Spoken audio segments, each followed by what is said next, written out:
కథాభారతి శ్రోతలకు స్వాగతం. 2023 సంవత్సరపు స్నేహితుల దినోత్సవ సందర్భాన అనగా ఆగస్టు నెలలో నేను ఒక కథ చదివాను. నాతో వాడు అన్న ఆ కథా రచయిత శ్రీ చాగంటి ప్రసాద్ గారు. సరిగ్గా ఒక సంవత్సరం తర్వాత అనగా ఆగస్టు 2024లో సగము నివ్వెరపోయే అనే కథను వారు సాహిత్య సమూహంలో పంచుకున్నప్పుడు వెంటనే చదివేయాలనిపించింది. చదివిన తర్వాత కథ మీద శ్రీ చాగంటి ప్రసాద్ గారికి నా అభిప్రాయాన్ని తెలుపుతూ ఈ కథను మరికొంతమంది కథాభిమానులకు, ప్రత్యేకంగా కథాభారతి శ్రోతలకు వినిపించాలనే కోరికతో రచయిత అనుమతిని కోరటం, వారు వెంటనే అంగీకరించడంతో మీ ముందు ఆ కథను ఉంచుతున్నాను. ఈ కథ జూలై 28, 2024న ఈనాడు ఆదివారం అనుబంధ పత్రికలో ప్రచురింపబడినది. ఆదివారం కథను చదివే అలవాటు ఉన్నవారు తప్పకుండా ఈ కథ చదివే ఉంటారు. అలా చదవలేకపోయిన వారికి, చదివిన వారు కథ మళ్ళీ చదవాలనుకునే వారికి కథాభారతి ఆడియో రూపంలో ఆ కథను మీ ముందుకు తీసుకువస్తోంది. వినండి. సగము నివ్వెరపోయే, శ్రీ చాగంటి ప్రసాద్. రచయిత పరిచయం కథ చివరిలో ఎప్పటిలాగే చేస్తాను. ఇక కథలోకి వెళితే, లేచి బ్రష్ చేసుకోండి, కాఫీ తాగుదురు గాని అంటూ మెల్లగా తట్టి లేపింది పార్వతి. జాగ్రత్తగా పక్క మించి లేచాను. అప్పటికే బాత్రూంలో పేస్ట్ వేసిన బ్రష్, కూర్చోవడానికి స్టూల్, బకెట్లో వేడినీళ్లు సిద్ధం చేసి ఉంచింది పార్వతి. నా పనులన్నీ చేసుకుని హాల్లో సోఫాలో కూర్చున్నా. పమిటి చెంగుతో వేడి కాఫీ గ్లాస్ని టీపాయ్ మీద పెట్టి దాన్ని నాకు దగ్గరగా జరిపింది. కాఫీ నెమ్మదిగా తాగుతూ షూస్ పాలిష్ చేసుకుంటున్న నా చిన్న కొడుకు శ్రీకర్ని చూశాను. హాయ్ డాడ్, గుడ్ మార్నింగ్ అంటూ పలకరించాడు వాడు. ఏరా, పరీక్షలు ఎప్పటినుంచి? న్యూస్ పేపర్ తీసుకుంటూ అడిగాను. ఏప్రిల్లో ఉండొచ్చు డాడీ. 10వ తరగతి చదువుతున్నవాడు పళ్ళన్నీ బయటపెట్టి నవ్వుతూ అన్నాడు. నేను హాస్పిటల్లో ఉన్నప్పుడు ఇంట్లో ఒక్కడే ఉండి ఎటువంటి బెంగ, భయము లేకుండా బుద్ధిగా చదువుకున్నాడు. ఇంజనీరింగ్ చదువుతున్న పెద్ద కొడుకు కిరణ్ అలికిడి లేదు, కాలేజీకి వెళ్ళినట్టున్నాడు. ఆ రోజు నాకు గుండెల్లో నొప్పి వచ్చినప్పుడు సమయానికి అంబులెన్స్ రాకపోతే కిరణ్ నన్ను కారులో తీసుకెళ్ళి హాస్పిటల్లో జాయిన్ చేశాడు. నేను కారు కొన్న కొత్తలో వాడు డ్రైవింగ్ నేర్చుకుంటానంటే ఇప్పుడే వద్దు అని వారించాను. ఎదిగిన పిల్లాడు కార్ డ్రైవింగ్ నేర్చుకుంటే మంచిదన్న పార్వతి చొరవతో వాడు డ్రైవింగ్ నేర్చుకోబట్టి నేను బతికి బట్ట కట్టాను. మీ పిల్లలు ఆణిముత్యాలని బంధువర్గం పొగుడుతుంటే నాకు గర్వంగా ఉంటుంది, కానీ వాళ్ళిద్దరి పెంపకంలో పార్వతిదే మొదటి స్థానం. నా పిల్లలని చెప్పుకోకూడదు, కానీ వాళ్ళు చాలా క్రమశిక్షణతో బాధ్యతగా ఉంటారు. Bye dad. పుస్తకాల బ్యాగు భుజాన వేసుకుని స్కూల్కి బయలుదేరాడు శ్రీకర్. చెమట పట్టిన ముఖాన్ని చెంగుతో తుడుచుకుంటూ ఓ బౌల్లో ఓట్స్ తెచ్చి నా ముందు పెట్టిన పార్వతిని చూశాను. ముఖం పైన చెదిరిన కుంకుమ రేఖ 2 తెల్ల కలువల మధ్య కమిలిపోయిన ఎర్ర తామరలా ఉంది. మనిషి బాగా చిక్కి వడిలిన మందార మొగ్గలా ఉంది. కుక్కర్ కూత వినపడగానే మళ్ళీ వంటింట్లోకి వడివడిగా నడిచింది. ఓట్స్ నెమ్మదిగా చెంచాతో తింటున్నాను. నెల రోజుల క్రితం జరిగిన సంఘటనతో పాటు నాలో కలిగిన సందేహాల సముద్రపు కెరటం మళ్లీ ముంచెత్తటం మొదలై మనసు వ్యాకులతకు లోనయింది. ఆ రోజు ఆఫీస్ నుంచి ఇంటికి బయలుదేరాను. నడుస్తుంటే గుండెల్లో బరువుగా అనిపించి నడక భారమైంది. ఆయాసంతో పాటు రొప్పి వచ్చి ఊపిరి తీయడం కష్టమైంది. గుండెలో ఏదో ప్రాబ్లం అనిపించి బస్టాప్ దగ్గర కూర్చున్నాను. ఆయాసం కాస్త తగ్గిందనిపించింది. ఇంటికెళ్ళాక పార్వతికి చెబుదామనిపించినా అనవసరంగా ఆమెను కంగారు పెట్టడం ఎందుకని చెప్పలేదు. రేపొకసారి డాక్టర్కి చూపించుకుంటే సరి అనుకుని ఊరుకున్నాను. కానీ తెల్లవారుజామున హఠాత్తుగా గుండెల్లో భరించరాని నొప్పితో పాటు విపరీతంగా చెమటలు పోశాయి. గుండె మొరాయిస్తుందని అర్థమైంది. కంగారు పడుతూ పార్వతిని లేపి చెప్పాను. నన్ను మెల్లగా కుర్చీలో కూర్చోపెట్టి నా నాలుక కింద ఏదో మాత్ర పెట్టి చప్పరించమంది. వెంటనే కిరణ్ని లేపి కారులో దగ్గరున్న హాస్పిటల్కి తీసుకెళ్ళింది. ఎమర్జెన్సీలో కొన్ని టెస్టులు చేసిన తర్వాత హార్ట్ అటాక్ అని నిర్ధారించి ఐసీయూకి తరలించారు. నాకు అవసరమైన ట్రీట్మెంట్ అందే వరకు పార్వతి విశ్రమించలేదు. కొంతమంది ఫ్యామిలీ ఫ్రెండ్స్కి, ఆఫీస్లో వాళ్ళకి ఫోన్లు చేసి జరిగింది వాళ్లకు తెలియపరిచింది. మనం జాగ్రత్త పడటం లేదు, ఉన్నది ఉన్నట్టుగా ఖర్చు పెట్టేస్తున్నాం. హఠాత్తుగా ఏదైనా అనారోగ్య సమస్య వస్తే మెడికల్ ఇన్సూరెన్స్ లేదు, కనీస సేవింగ్స్ లేదు. ఈ సిటీలో హాస్పిటల్కి వెళ్ళవలసి వస్తే అయ్యే ఖర్చులు తట్టుకునే స్థాయి మనకు లేదు అని భయపడుతూ నా ఆరోగ్యం జాగ్రత్తగా చూసుకోమని పరోక్షంగా చెప్పేది పార్వతి. మనం ఇంకా చిన్నవాళ్ళం, భయపడే రోగాలు ఏమీ రావులే అంటూ కొట్టిపారేసేవాణ్ణి. కనీస వ్యాయామం లేని జీవనశైలి, ఒళ్ళు వంచి నా పని నేను చేసుకుని మితిమీరిన బద్ధకం వలన పొట్ట బరువు పెరిగి రక్తనాళాల్లో కొవ్వు పేరుకుపోయి గుండె మొరాయించింది. ఇప్పుడు బాధపడి ప్రయోజనం ఏముంది? పరిస్థితి బైపాస్ వరకు వెళ్ళింది. సర్జరీ అయ్యాక రూమ్కి మార్చారు. మొదటి రోజున నా చెల్లెలు సుజన, పార్వతి తమ్ముడు, అతని భార్య వచ్చి వెళ్ళిపోయారు. సుజన 4 రోజులు పోయాక మళ్ళీ చూడటానికి వచ్చింది. తిరిగి వెళ్ళిపోతూ, ఆ రోజు నిన్ను చూసి అందరం ఎంత కంగారు పడ్డామోరా. మా ఎవ్వరికీ ఏడుపు ఆగలేదు. మీ బావగారు కూడా చాలా బాధపడ్డారు. అదేం చోద్యమో, మీ ఆవిడ కంట్లోంచి ఒక్క నీటి చుక్క కారితే ఒట్టు అంటూ చీర కొంగుతో ముక్కు తుడుచుకుంది నాటకీయంగా. ఆ మాటలు వినగానే నా ఆలోచన పరిపరి విధాలుగా పోయింది. మనసు బాధగా మూలిగింది. వెంటనే పార్వతిని చూడాలనిపించింది. ఇంతలో తలుపు తెరుచుకుని, రేపు మిమ్మల్ని డిశ్చార్జ్ చేస్తారట అంటూ పార్వతి వచ్చింది. ఆమె కళ్ళల్లోకి చూసే ప్రయత్నం చేశాను. అలసినట్టున్న ఆమె ప్రశాంతమైన కళ్ళల్లో ఎటువంటి భావాలు కనిపెట్టలేకపోయాను. ఆ విశాలమైన కళ్ళను చూసే నేను పార్వతిని ప్రేమించి పెళ్లి చేసుకున్నాను. తన కళ్ళు ఎన్నో ఊసులు చెప్పేవి, ఎన్నో మధుర భావాలు పలికేవి. తన కళ్ళ నుండి ప్రవహించే ప్రేమభావాల ప్రవాహంలో కొట్టుకుపోవడమే తెలుసు. కన్నీళ్లు ఎప్పుడూ చూడలేదు. కానీ ఇప్పుడున్న పరిస్థితి వేరే. నేను అంత ప్రమాదంలో ఉన్నా తన కంట నీరు రాలేదా? ఆమె కళ్ళు ఇంకిపోయాయా? అంత రాయిలాంటి మనిషిని ఎక్కడా చూడలేదు బాబూ అన్న సుజన మాటలు నా చెవుల్లో గింగురుమంటున్నాయి. ఎన్నెన్నో సందేహాల మబ్బులు మనస్సులో కమ్ముకున్నాయి. ఇంతలో నాకు ఆపరేషన్ చేసిన డాక్టర్ వచ్చి చెక్ చేసి, అంతా బాగుంది శశాంక్ గారు, 4 రోజులు రెస్ట్ రాశాను, మీ ఆఫీస్లో సబ్మిట్ చేయించుకోండి అన్నాడు. డైటీషియన్ చేత నాకు ఎటువంటి డైట్ పెట్టాలో పార్వతికి చెప్పించాడు. ఇంతలో నర్సు వచ్చి టాబ్లెట్స్ మింగించింది.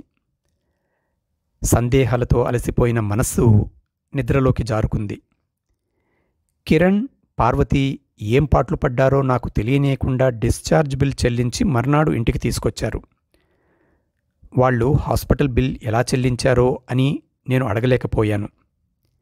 కారణం, హాస్పిటల్లో జాయిన్ అయ్యే సమయంలో ₹1 కూడా నా జేబులో లేదు. మరి పార్వతి బిల్ ఎలా కట్టిందో? మా చెల్లి ఇచ్చిందా? బావమరిది ఇచ్చాడా? ఎవరిచ్చినా మళ్ళీ తీర్చాలిగా. వాళ్ళు కూడా చిన్న జీతగాళ్లే. పిఎఫ్ లోన్ పెట్టి ఆ అప్పు తీర్చాలి. ఆలోచిస్తుంటే బుర్ర వేడెక్కిపోతోంది. నిస్సత్తువుగా మంచం మీద వాలిపోయాను. భోజనం చేయండి అంటూ పార్వతి దగ్గరకు వచ్చి ప్లేట్లో 2 పుల్కాలు, బీరకాయ, చప్పిడి కూర పెట్టింది. అనాసక్తిగా నములుతూ తన కళ్ళల్లోకి మళ్ళీ నా సందేహాల శరాలు సంధించాను. బాధ, బెంగ, విచారము ఏదైనా కనబడుతుందేమోనని చూశాను. నిర్మలంగా ఉన్నాయి తన కళ్ళు. భావాతీతమైనది ఏదో తనలో కనిపిస్తోంది. తెలుసున్న వాళ్లకెవరికైనా కష్టం వస్తే తనకే ఆ కష్టం వచ్చినట్టు ఎంతో బాధపడేది. తనకు తోచిన సలహా చెప్పడం, అవసరమైతే ఫోన్ చేసి సాయం ఏదైనా కావాలా అని అడిగి మరీ సహాయం చేసే మంచి మనస్సు తన సొంతం కదా. మరి నా విషయంలో ఏమిటి? యంత్రంలా పనిచేసుకుపోతోంది. స్పందన కనబడటం లేదు. నా మీద ప్రేమ తగ్గిపోయిందా? అలా అనుకోగానే గుండె బరువెక్కిపోయింది. ఇంతలో పుస్తకాల బ్యాగ్ మోసుకుంటూ వచ్చి దాన్ని సోఫాలో పడేసి షూస్ విప్పుతూ, రేపు స్కూల్కి పేరెంట్స్ని తీసుకురమ్మన్నారు డాడీ. స్కూల్ టాపర్స్ పేరెంట్స్ ఒక్కళ్ళనే ఇన్వైట్ చేశారు అన్నాడు శ్రీకర్. మేమెందుకురా విసుక్కున్నా. ఏమో మరి తెలియదన్నట్టుగా చేతులూపి బాత్రూంలో దూరాడు. ఏదైనా ఇంపార్టెంట్ అవ్వచ్చు, మీరు రాలేరు, నేను వెళతాను అని చెప్పి తన పనిలో పడిపోయింది పార్వతి. తెల్లవారుజాము 5 గంటలు కావస్తోంది. వంటింటి సామాను చప్పుళ్లకు లేచాను. తలారా స్నానం చేసిన పార్వతి వంటగదిలో కనపడింది. నా చూపు దేవుడి గది వైపుకు మళ్ళింది. మందిరంలో దీపం వెలిగించినట్టుంది. దీపపు కాంతి పరావర్తనం తన పసుపు పచ్చ మేనిపై ప్రతిఫలిస్తోంది. దేవదేవుడు చిరునవ్వులు నవ్వుతున్నట్టుగా కనిపించాడు. పార్వతి పెద్దగా పూజలు చేయదు, కానీ క్రమం తప్పకుండా పూలతో దేవుణ్ణి అలంకరించి దీపం పెట్టి తన పనిలో నిమగ్నమవుతుంది. మన బాధ్యతలు సక్రమంగా నిర్వర్తిస్తూ మనస్ఫూర్తిగా భగవంతుణ్ణి ఒకసారి తలుచుకుంటే చాలు, అంతా ఆయనే చూసుకుంటాడు అంటుంది. చూపు పార్వతి మీదకు మళ్లించాను. కట్టుకున్న పసుపు కాటన్ చీరలో మంచులో తడిసిన సింహాచలం సంపెంగలా ఉంది. నుదిటి మధ్య ఉదయారుణ బింబంలా కుంకుమ మెరుస్తోంది. శ్రీకర్ స్కూల్ ప్రోగ్రాంకి వెళ్లాలని కాబోలు. హడావుడి పడుతూ నా కోసం, పెద్దాడి కోసం టిఫిను, భోజనము సిద్ధం చేస్తున్నట్టుంది. లేచారా? బ్రష్ చేసుకోండి, కాఫీ తాగుదురుగాని అంటూ వంటింట్లోంచి బయటకు వచ్చి చెప్పి మళ్ళీ లోపలికి వెళ్ళిపోయింది. కాఫీ తాగుతుండగా వచ్చి, మీకు టిఫిన్ చేసి బల్ల మీద పెట్టాను, పక్కనే టాబ్లెట్స్ పెట్టాను, మర్చిపోకండి వేసుకోవడం, స్కూల్ ప్రోగ్రాం అవగానే వచ్చేస్తా అంటూ జాగ్రత్తలు చెప్పి స్కూల్కి వెళ్ళిపోయింది. మళ్ళీ ఆలోచనల జడివాన మొదలైంది. తింటున్న టిఫిన్ నోటికి రుచిగా అనిపించడం లేదు. వచ్చిన వాళ్లతో తీవ్రంగా వచ్చిన గుండె నొప్పిని, వెనువెంటనే హాస్పిటల్కి తీసుకువచ్చిన సంఘటనను వర్ణించి చెప్పిందట. కానీ నేను ఏమైపోతానో అనే బాధ తన కళ్లల్లో కనబడలేదుట. ఎందుకలా? ప్రేమించి పెళ్లి చేసుకునే ముందు చేసిన వాగ్దానాలు నిలబెట్టుకోలేదన్న అసంతృప్త? ప్రతి ఆదివారం బయటకు తిప్పుతానన్నాను, కానీ నా ఫ్రెండ్స్తోనే జల్సాలు చేసుకున్నాను తప్ప ఏ ఒక్క ఆదివారమూ మాట నిలబెట్టుకోలేదు. తనను పట్టించుకోలేదు. ప్రతి నెల నాకు వచ్చే జీతం సరిపోదని, వేణ్ణీళ్లకు చన్నీళ్లు తోడులా తానూ ఉద్యోగం చేస్తానని అంటే తప్పకుండా చేద్దువుగాని అన్నాను.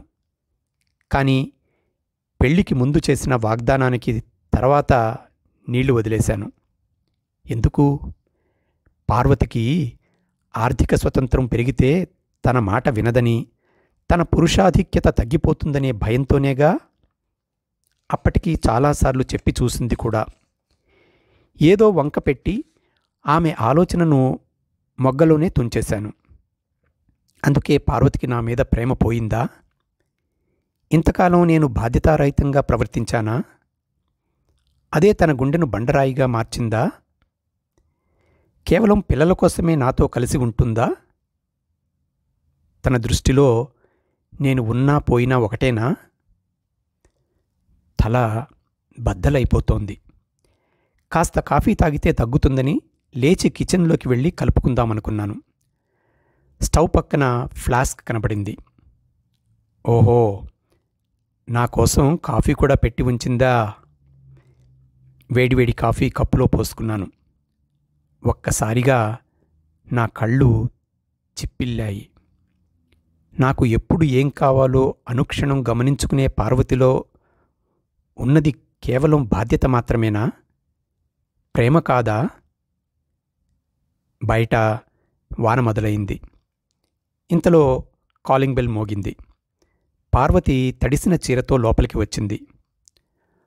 అయ్యో, తడిసిపోయావా అంటూ లేచి తువ్వాలు తీసుకురాబోయాను. పర్వాలేదు, మీరు లేవకండి అంటూ తనే వెళ్ళి తెచ్చుకుని తల తుడుచుకుంది.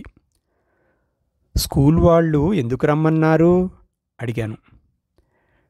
టాప్ 10లో ఉన్నవాళ్లకు మళ్ళీ విడిగా క్లాసులట, ఎన్నింటికి స్కూల్కి పంపాలో లాంటి వివరాలు చెప్పారు అంటూ.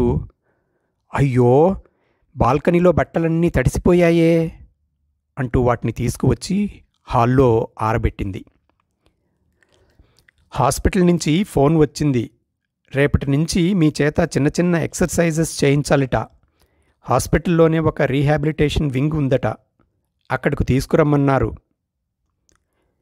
బాబోయ్, చేయగలనా అంటూ భయపడుతూ గుండె తడుముకున్నాను. ఆపరేషన్ అయ్యాక కొన్ని రోజుల తర్వాత తప్పనిసరిగా సింపుల్ ఎక్సర్సైజెస్ చేయటం మొదలు పెట్టాలట. 1 నెల రోజులు చేయిస్తారట. తర్వాత మీ అంతట మీరే చేసుకోవాలట. అప్పుడే డాక్టర్ గారు ఫాలో అప్ రివ్యూలో మీ కండిషన్ చెక్ చేస్తారట. వెళ్ళక తప్పదు అనే అర్థం వచ్చేలా చెప్పి తన పనిలో నిమగ్నమైంది. ఇంటి పనికి తోడు నన్ను రోజూ అక్కడకు తీసుకువెళ్లడమనే భారం తోడయింది. శారీరకంగా కూడదీసుకుని ఆఫీస్కు వెళ్ళటం మొదలుపెట్టాను. ఉన్న బరువు తగ్గడం వలన శరీరం గాలిలో హాయిగా తేలుతున్నట్టుగా ఉంది. కానీ మనసులో ఏదో వెలితి. మనసులో మొలకెత్తిన సందేహపు విత్తు మొక్క రూపం దాల్చి రోజురోజుకి ఎదుగుతోంది. ఆఫీస్లో పని త్వరగా అయిపోయిందని బాస్ని పర్మిషన్ అడిగి ఇంటికి వచ్చేశాను. వచ్చేదారిలో మల్లెపూలు, పార్వతికి ఇష్టమైన హల్వా కొన్నాను. పిల్లల పరీక్షలు అయిపోయాయి. బయటకు వెళ్ళినట్టున్నారు. అలికిడి లేదు. పార్వతి తలారా స్నానం చేసినట్టుంది. ఫ్రెష్గా కనబడింది. కాఫీ తెచ్చిచ్చింది. నెమ్మదిగా తాగుతూ పార్వతికేసి కన్నార్పకుండా చూస్తున్నాను. ఏమిటి అలా చూస్తున్నారు అడిగింది నవ్వుతూ. కాఫీ కప్పు పక్కన పెట్టి తన చెయ్యి పట్టుకుని సోఫాలో పక్కన కూర్చోబెట్టుకున్నాను. సారీ పారు, నిన్ను ఎంతో ఇబ్బంది పెట్టాను కదూ అన్నాను ఉపోద్ఘాతంగా. నాకు సారీ చెప్పడం ఏంటి? ఏమైంది మీకు సడన్గా? దేని గురించి అంది ప్రశ్నార్థకంగా మొహం పెట్టి. హఠాత్తుగా ఆసుపత్రి పాలై నిన్ను పిల్లలను కంగారు పెట్టడం నా స్వయంకృతం కదూ అంటూ తన మొహంలో భావాలు వెతకడానికి ప్రయత్నించాను. చాచా, అలా అంటారేంటి? అనారోగ్యం చెప్పి వస్తుందా? మీరు క్షేమంగా ఇంటికి వచ్చారు, అదే చాలు అంటూ నేను తెచ్చిన పూలు జడలో తురుముకుంది. పారు, నీకు ఏమీ అనిపించలేదా? నాకు ఏదైనా జరిగితే మీ పరిస్థితి ఏమవుతుందోని భయం వేయలేదా అడిగాను తన చేతిని నా చేతిలోకి తీసుకుని. ఎందుకు వేయలేదు? మీరు గుండె నొప్పి అన్న వెంటనే నా గుండె జారిపోయింది. అంతలో ఎప్పుడో మా మామయ్య సార్బిట్రేట్ మాత్రలు ఇంట్లో ఉండటం మంచిదని, గుండెపోటు వస్తే అవి నాలుక కింద పెట్టుకుంటే హాస్పిటల్కు తీసుకువెళ్ళడానికి కాస్త టైం దొరుకుతుందని చెబితే ఆ మాత్రలు కొని ఇంట్లో పెట్టిన విషయం గుర్తొచ్చింది. వెంటనే అవి మీకు ఇవ్వటం వలన కాస్త టైం దొరికింది. ఆ రోజు హాస్పిటల్ స్ట్రెచ్చర్ మీద తీసుకువెళ్తున్నప్పుడు మీ గుండె ఎగిసి ఎగిసి పడుతోంది. ఊపిరి తీసుకోలేకపోతున్నారు. మీకు వచ్చినది సివియర్ హార్ట్ అటాక్ అని దగ్గర వాళ్ళందరికీ తెలియజేయమని డాక్టర్స్ చెప్పడంతో లోకం గిర్రును తిరిగినట్లయింది. మెదడు మొద్దుబారిపోయింది. కాసేపు ఏం చేయాలో తోచక కాలు చేయి ఆడలేదు. కానీ నేనే అధైర్యపడితే పిల్లల పరిస్థితి ఏమిటి? వాళ్ళు ఎంత కంగారు పడతారు? ధైర్యంగా నిలబడాలి అనుకుని మీకు ఏం జరగదని మనసుకు సర్ది చెప్పుకున్నాను. మిమ్మల్ని చూడటానికి ఎంతమంది బంధువులు వచ్చినా పనులు మానుకుని వాళ్ళు మాత్రం ఎంతకాలం ఉండగలరు?